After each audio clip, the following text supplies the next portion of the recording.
All right, guys, welcome back into the Doop podcast. I'm your host, Zero. Thank you for joining me. The Union is set to open up the U.S. Open Cup today, round of 32 against Orlando City down in Florida. And before we get into what to expect from that game, let's talk about how the season's been going so far in the league. Union are in first place through 10 games, 19 points. They've been a little bit struggling lately. They haven't won in their last 4 or 5 games here. They've tied their last 3 league games, but you have to think about this. 3 of them, or 2 of the last 3 have been on the road. These ones that they've tied, and then the one before that was on the road as well that they lost. So they are 0-1-3 in their last 4 games in the league, and I might say there's a little room for panic here. I don't think so. I still think they're playing well enough. They haven't really fully hit their stride offensively yet this season because, Ua hasn't really played every game. He's barely played at all. And Santos has been out. Burke was out, I think, for a bit too. So they haven't really hit their full stride offensively yet. But they've been tying a lot of games, yeah. But think about some of the ties they've had recently. They went to Nashville, where they were opening up their park and their new stadium over there in Nashville. Union come away with a 1-1 draw. You can't really complain about that result in a brand new stadium going over there. And then they go to a ruckus LAFC crowd, the best team in MLS, LAFC. They had the lead twice, but they walk away with a 2-2 tie, getting a result. Yeah, they could have won the game, but it really could have gone either way. I was at that game. I was actually at the game at the Bank of California Stadium a few days ago in LAFC. I'd never been to that stadium yet. Beautiful stadium, by the way. Wow, that place is gorgeous, and the crowd was just electric. That atmosphere was unlike anything I'd been to for a sporting event. It was just a nonstop party there. The Union scored a couple goals. I was literally the only person in the entire section I was in standing up and cheering, and I was but nobody was disrespectful towards me or anything. I was just standing up cheering for my team, and it was fun. 2-2 tie in that game. There was a little bit of rough stuff at the end of it. Jack Elliott was getting pushed. He was holding on to the ball, trying to waste some time, and there was a bit of a fight at the end. It was kind of unexpected to see that, but how about Jack McGlynn coming over to Jack Elliott's rescue there, because Elliott had been booked with a yellow card and he had wanted no part in getting sent off, so he just walked away after that, and the LAFC players were still pushing him. Jack McGlynn came in, and then everybody got involved, and it was just this big shoving, pushing, yelling match between a bunch of the players. You could say there's a bit of a rivalry between Union and LAFC. The last time these two teams met was that epic 3-3 game in LAFC, I think. Or at least the last time they played in LAFC Stadium, where Glusness scored that ridiculous free kick goal. I wouldn't say that they're a rivalry, but they're definitely two really good teams, really good franchises right now that expect results wherever they go. So, you have that kind of prestige now, that kind of culture. You're going to get these competitive games like this, and it's great. It was such a great match to see, great atmosphere, great stadium. I was very happy to see the Union play in person. Only the third Union game I've been to in person. The other 2 were in New England, since I live out of Market. And those were years and years ago, back when the Union were really, really bad. This is the first time I'd seen them since they'd actually been a relevant team, performing well in the last couple of years. So it was nice to see that.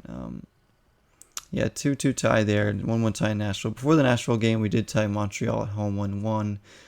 Again, not a great result, but Montreal's on a good tear lately, so they're pretty much getting a result against everybody these days. And then we had a 2-1 loss to Toronto, which broke a long shutout streak that we had. We had a long shutout streak going for a while. We had a lot of 2-0 wins going. We had a nice winning streak. And we've only lost 1 game in the league, and that was the Toronto one, 2-1. That could have gone either way. So the refs haven't been particularly kind to us this season, but when are they ever kind to the Union? They seem to always be against us every season, but you can't really argue with a 5-1-4 record through 10 games. That's 19 points. We're in first in the East by a point over the New York Red Bulls, who we play next in the league. So that's a big game. So that's where we're gonna kind of tie in the Open Cup game, because yes, we have the Open Cup today against Orlando, and then in a few days on Saturday we have a game against the Red Bulls at home in the league, and that's a big game because we know they are just a point behind us in the standings, and the Union, obviously with no Champions League, and just the Open Cup and the league right now to worry about. The Union are early on. It's too early to talk about this, but early on, yes, we are in the Supporters Shield race again right now. But you want to remain first in the East, because if you get first in the East, the Union do that. Obviously, it would be home field throughout the playoffs. It's huge. The Union plays so well at home. They don't really lose that much at home. So, it's huge. You want to remain at first. If they can beat the Red Bulls, they can probably gain a little bit of space at the top. So, tonight I expect Jim Curtin to rest a lot of his big players. I expect Blake, Bedoya, maybe Gazdag, Santos, Martinez. I don't know. I expect a lot of those players. Maybe even, you could see a Kai Wagner or Jack Elliott or Glesnes rest as well tonight. I'm not sure. I feel like he's going to rest a lot of those players, get them ready for the Red Bulls game, and hope for the best against Orlando City in the Open Cup with players like Aronson, Sullivan. Maybe you might see Mbaizo come in, or Matt Rial start, which would be kind of cool to see some of these players get some more minutes this year. The breakout youngster this year has definitely been Nathan Harriel. How good has Nathan Harriel been? He was great at the game I went to against LAFC. I thought he was just, he was able to defend pretty well. He was up against a lot too on his side. They kept overloading his side. And just his crosses in the box have been amazing. Just his awareness of where he is on the pitch too. I'm really impressed by this kid, Harriel. He seems like the next star to come out of our academy. And it's just like we just keep pumping him up. I mean, you still get impressed by Quinn Sullivan, Jack McGlynn, and Paxton Aronson are very solid players. Matt Freese is a very solid player. Matt Rial is a very solid player. And now you got Nathan Harriel. These are all homegrown players out of our own academy. We already know about the selling of Mark McKenzie and Brendan Aronson, and those kind of players. And even Austin Trusty's gone on to have a decent MLS career right now with Colorado. We have these players who have come out of our academy who have just been outstanding. Anthony Fontana was good. And I'm not really sure what's going on with him. I know he's gone on to a different league right now, but I haven't actually kept up with him. But you see, the players that we have coming up, and what they've been capable of, and it's just astounding to see these players coming up from our own academy, becoming quality players. Harriel, I think, I don't want to speak too early on this, but I think there could be potential for U.S. national caps for him. Like, honestly, I really do. Him, Quinn Sullivan, I think too, and maybe even Aronson. I think they have the quality if they get the playing time, the consistent playing time, and deliver the quality that they have. There's no reason why they shouldn't get a cap in the future. I'm not, not this year. It's a World Cup year. There's no way, Berhalter's going to bring in new players into the camp now. But, maybe a year or two down the line, if these players continue to develop, continue to impress and play well, and maybe go on to Europe or something, you could see them on the U.S. team. I really can see that happening. More Union players ending up on the U.S. Squad. Brendan Aronson's like a shoo-in for the World Cup team right now. There's no excuse for him not to make it if Brendan Aronson doesn't make the World Cup team. I will be livid. He was a major part of how the U.S. even qualified for the World Cup this year. He was a major part of that. So I expect him 100% to be on that team, barring some, bad injury, God forbid. These young players, they're going to play today against Orlando. I would expect, and hopefully they can get the job done, and then let the starters and the veterans rest for the game against the Red Bulls. We have some youngsters that aren't homegrowns but are playing really well. Players like Leon Flock, we know, and Carranza. How about Carranza? Let me speak on him. I was wrong about him. In one of my last podcasts, I talked about how he had impressed me with Miami. I'm not really high on the signing. I don't expect him to wow me or anything like that. Boy, was I wrong. Carranza has been our best forward hands down so far this season. He's been fantastic. He was amazing in the game against LAFC the other night. Just his hold-up play, the way he battles, the way he presses, his finishing. He's gotten, I think, 4 goals. He's got a couple assists. He's been fantastic. He's been fantastic. He's showing a fight to him, a spirit. I really liked his energy that he brings out there. You can't keep him off the pitch, off the starting lineup anyways. He's been fantastic. So yeah, I was totally wrong about Julian Carranza. This kid here, he's only like 21, I think, still. So he's still a youngster. Like I said, I was not impressed with him on Miami. So when he came to the Union, I was like, oh boy, is he just going to be, nothing on this club too? But boy, was I wrong. And boy, was Miami wrong about him not to play him more. Because they really kind of just sat him on the bench a lot of the time. So you could see what they had. So we have an option to buy him. Technically, he is still loaned out to us. But we have an option to buy him, to bring him into the club. And I fully expect the club to take that option and buy him. In fact, there's no reason why they shouldn't at this point. He's part of our forward core now with Santos, Burke, and Ua. So, it's a pretty good core of forwards there that, different qualities in there. Santos, by the way, came back from being out for a bit off the bench on LAFC, and he caused a lot of havoc. It was great to see him. Santos hasn't scored this year.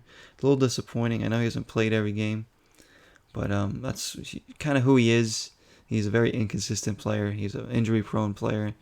But when he's on his game, he's very dangerous. He can score. He just hasn't been able to find the back of the net yet. He had chances to set up teammates too in that last game. I think he held onto the ball a little bit too long a few times, but he was causing problems. I think for him, he tries to do a little bit too much at times with the ball, trying to run by everybody rather than using his teammates. But he's definitely a threat. His speed is definitely a threat, and that will remain a threat. If he can just work on scoring goals consistently, he's going to be even more of a threat. The defense is going to be even more scared of him because of the things that he can do, linking up, with Burke or with, Carranza. Burke started in that game. Burke's been decent this season. He's got a couple goals. Can't really complain about his efforts. He wasn't getting any calls in the LAFC game. He was getting manhandled all the time, and he was getting called for everything himself, and they weren't giving him any calls, so you could tell he was frustrated. But he's definitely a physical presence. Burke is a guy that can finish too. I like him as a backup forward and an occasional starter. Definitely do. Corey Burke. Yeah, a pretty quality player. Scory Burke, we call him here in Philly. Let's talk about Ua, though, for a minute. Michael Ua, obviously the most expensive signing in club history. This forward here comes in. We're expecting, golden boot quality scoring from him, and it just hasn't been there. He's been injured. He has been in and out of the lineup. He only has the 1 goal so far. It was against Nashville.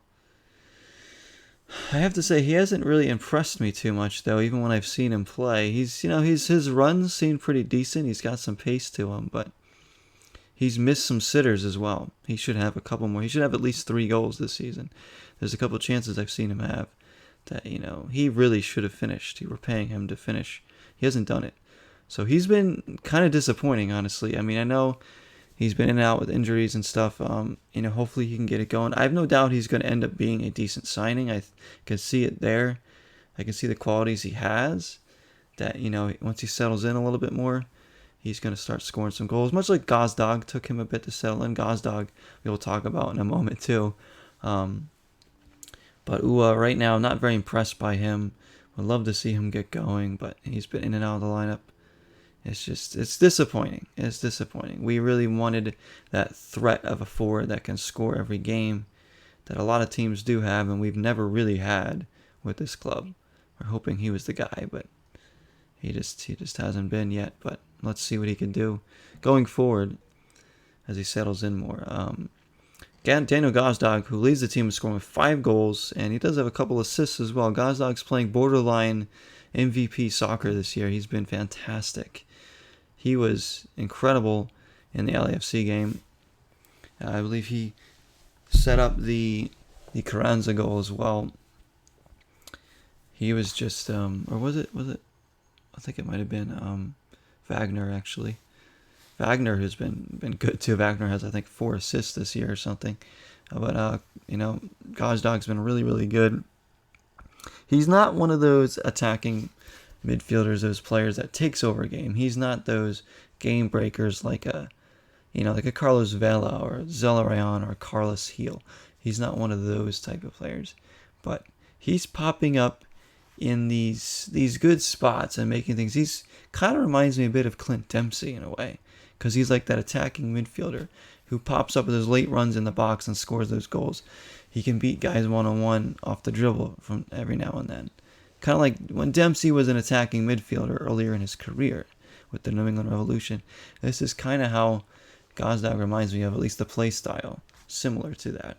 Not a guy that's going to wow you with this amazing pass or these, skillful, dribbling displays, but a guy that's going to show up and make good runs in the box and, can get by, a player or two with the dribble, but, he's a different type of player. So I would attribute Gazdag to something like that. So he's been very, very good this year. He's holding down that number 10 spot. It's good to have a number 10 and getting goals from the midfield too. We also have 2 goals from Bedoya in the midfield. He's been good this season too. Yeah, Bedoya isn't the, up and down flank player that he used to be. But his experience, his positioning on defense is huge. His communication out there is huge. You can see him communicating, and he gets himself in good spots too on the offensive attack, and he's popped up with a few goals this year. He's a captain. He's the captain. He leads by example. I can't say enough good things about Bedoya. I love the guy. He's just fantastic. The effort he puts in at his age is just wonderful. Sometimes I feel like Curtin leaves him in there a little bit too long, but as you can tell, he's visibly tired. But he wants his experience out there. So it's good to get goals from that midfield spot. Who else has a goal this year? I think we have 2 from Burke, 2 from Bedoya, 1 from Ua, 4 from Carranza, and 5 from Gazdag. I believe that's all your goal scorers this year. And not a ton of goal scorers, but we're only 10 games in.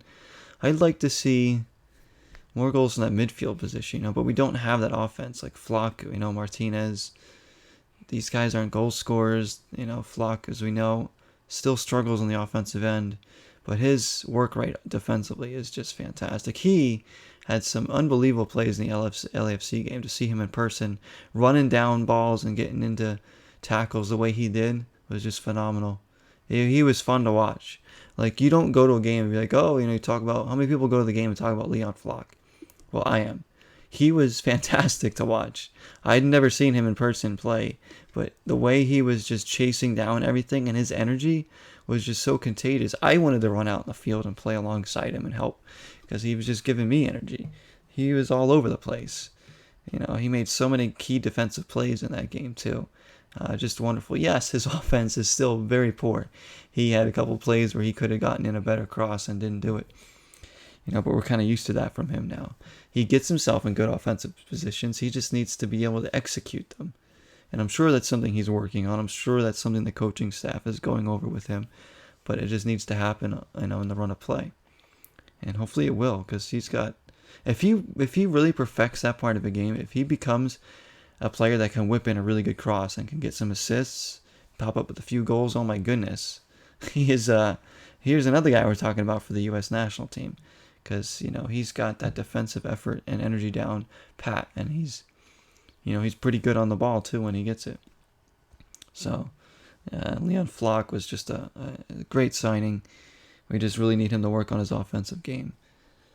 But, I can't say enough about some of these players, seeing them in person. Martinez wasn't that good in the game. I think he had some bad turnovers. But Wasn't his best effort. Elliott and Glesnes were amazing. My girlfriend loves Jack Elliott, so she was with me at the game, and she was like cheering, "That's my boy, Jack Elliott." You know, she loves Jack Elliott. It's great that I've gotten her to be a Union fan. You know, she, didn't really watch too much soccer, before she met me. She knew of some of the teams and stuff, but she didn't really have a team to root for, so she knew I was a Union fan and started watching some of the games, and she knows a lot of the players now. She understands how the sport works. She was getting into the game. She loves it. She wants to go to more games, so it's nice to see that we've turned her into a bit of a Union fan, that she's enjoying the team and the players. She really likes Jack Elliott, Sergio Santos, and Bedoya, and Andre Blake, I believe, are her favorites, and Quinn Sullivan I think she likes a lot too. So it's really, really cool.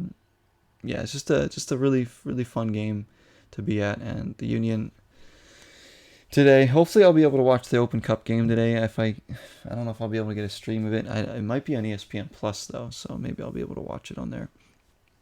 And then hopefully watch the Red Bulls game on Saturday. I think that's Saturday, right?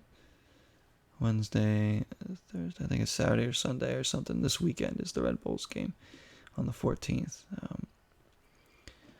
So yeah, the offense just needs to pick it up a little bit. We're not getting shut out, but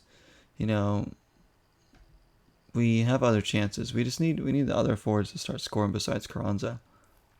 He needs some help up there. Whether it's Burke, whether it's Santos, or whether it's Ua coming back from injury. We need some goals from other forwards. No doubt about that. Give him some help. Give him and Gazdag some help. Bedoya's chipped in a couple goals. I don't even expect Bedoya to score that many goals anymore. He's already got 2. Wagner's been good on offense. Harriel's been good for the offense too. He's whipped in some good crosses. So, maybe we get some goals for players like Sullivan or Aronson. Get them some more playing time. Get them some confidence. They are a goal threat too. That's the thing. We don't have that Ilsinho off the bench anymore. So, it's kind of like our offensive spark now is like Santos or Sullivan off the bench. It'd be nice to get one more player in with a good offensive skill on like the side, on like the wings. I think the Union make another signing this season, which I think they will when the transfer window is open or whatever. I think that they need to go after another like wing player, a player that's threat on the wing, a speedster, like when they had like a Fafa Pico, like something like that. Somebody who can go one-on-one against players and attack, get up and down the sides. Maybe to bring in off the bench. Put in like Flock's position or Bedoya's position, and just have that attacking mindset, and make something happen out of nothing. We're really missing that Ilsinho off the bench. We really are. He made so many things happen in his career off the bench and starting even for the Union. So we really need that back. Who's the right players, who's going to fit in that position, because I know they like to play the diamond. And they need that defensive work rate in the diamond from all 4 players, and they get it from Flock, Bedoya, Martinez, and Gazdag. Boy, do they ever.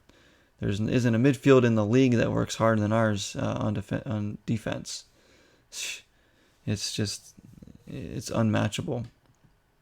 But, again, we aren't the best going forward from that position. That's why we rely a lot on Harriel, and especially Wagner, and getting up and down, whipping in good crosses and joining the attack. Support so the forwards can get into the box and get on the end of those things. But they'll come. So I can't complain about the Union start this season. I really can't. 5-1-4. Let's just keep the results going. Get back in the win column this weekend. Hopefully win this Open Cup game today. It'd be nice to win an Open Cup title and get another trophy in the cabinet too, for sure. But definitely stay in that contender race, stay in the Supporter Shield race. We're a couple points behind LAFC right now for that. It's very, very much a possibility if we just keep getting results and playing well and getting that confidence. We could be in the Supporter Shield race and maybe win another one. That would be fantastic. Get another trophy in the cabinet. Obviously we want that MLS Cup. I want that more than anything. And I hope that the club is really, really pushing to get there this year, because we were really robbed last year in that semifinal against NYC. So hopefully we can push past that semifinal, get to the final, and win it. But we'll see. It's hard. It's really hard to stay consistent in this league. In fact, over the past couple years, I think the teams with the 2 most points in the league are LAFC and the Union. They're 1 and 2 over the past 3 or 4 years as collective points throughout the seasons as a team. Them and LAFC are the top 2. So they have been consistent, which is nice for the Union. This is all I ask for, is that the Union are consistently, competitive every season. I'm not expecting them to win a trophy every year, finish first every year. Just be consistent. Be a club that expects, consistency and good quality players that fit into a system and a culture here. Like any good club in Europe. That's what we're building here. And I feel like we're finally starting to build that year after year. It's nice to see this club actually putting together the right pieces and pulling the right strings, pushing the right buttons, and just continuing to build with this club, build through the youth and sign the right players and expect results wherever they go. This is what you need. This is the kind of club that you want to build. You should aspire to build. Other teams in the league don't have that. They don't know what they're doing. Like, you could say clubs like Houston have been, dismal lately. And even DC United don't even know what they're doing right now. And Inter Miami have been a wreck since they came into the league. So, it's not easy to get it down. It's a formula that's not, black and white. It's all over. You gotta find what works best for you and how you want to build your club and trust that. And the Union have done that. I'd say LAFC have done that for the most part too. So there it is, guys. I'm done babbling. That was the Doop podcast. I'm Zero. Thank you for listening. Let's go Union. Keep it going, boys, throughout the weekend here and forward on in the season. I appreciate everybody's support on the channel. Take care of yourselves, all you Union fans and all my Zero followers here on the channel. I appreciate you all. Till next time, 0 is the number.